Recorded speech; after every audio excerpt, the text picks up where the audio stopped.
आकाश जो कई महीनों से बीमार चल रहा था, गरीबी की वजह से ढंग से इलाज भी नहीं करा पा रहा था। जो कि जो कुछ दिन भर मेहनत मजदूरी करके कमाता, उससे इलाज कराता या पत्नी और बच्चों का ख्याल रखता। आखिर मीरा जिसे वो ब्याह कर लाया था, उसका भी तो ख्याल रखना था।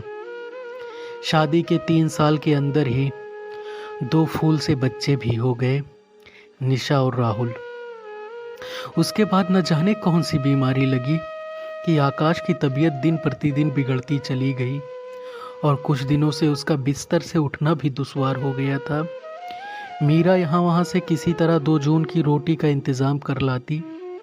किसी किसी दिन तो बच्चे भूखे ही सो जाते थे, लेकिन कुदरत को तो कुछ और ही मंजूर था।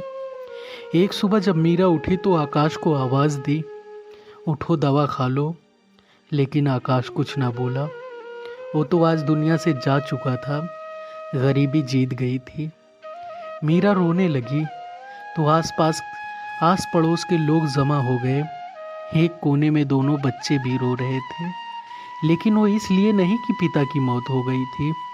वो तो अभी मासूम थे।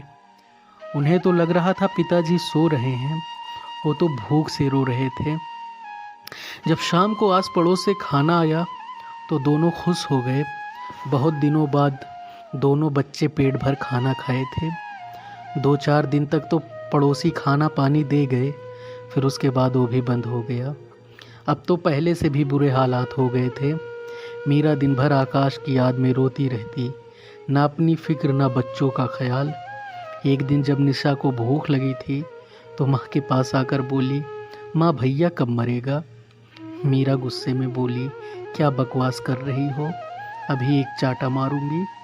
निशा रुआसी आवाज़ में बोली, हाँ माँ, जब पापा मरे थे तो कितना खाना आया था, हम पेट भर खाना खाए थे, फिर से हमें पेट भर खाना है। मीरा के पास इस बार कोई जवाब ना था। उसने बस निशा को सीने से लगा लिया और रोने लगी।